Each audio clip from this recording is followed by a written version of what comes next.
Tajuk dia Pian Habib.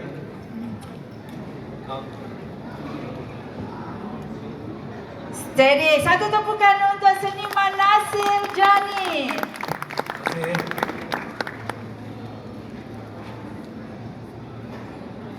Pian Habib. Muhammad Sufyan bin Abdul Rahman, nama IC Lu. Popular dengan nama Pian Habib. Jika ada yang tulis nama Lu diasingkan Pian dengan Habib, Lu bengang. Tapi Lu masih memaafkan. Lu real, brother. Pian Habib, walau tak mendengar, tapi Lu terus melontarkan kata-kata pedas, menyengat lewat bait-bait puisi. Bapakku seorang YB. Cari dan baca.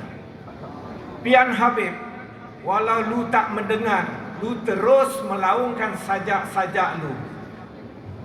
Aku bahagia kerana aku Melayu, walaupun Melayu kata Melayu bodoh, Melayu kata Melayu kecoh. Biarkan. Pian Habib, Lu terus bersuara. Lu terus jeritkan tuntutan keadilan, kesemarataan dan hapuskan rasuah.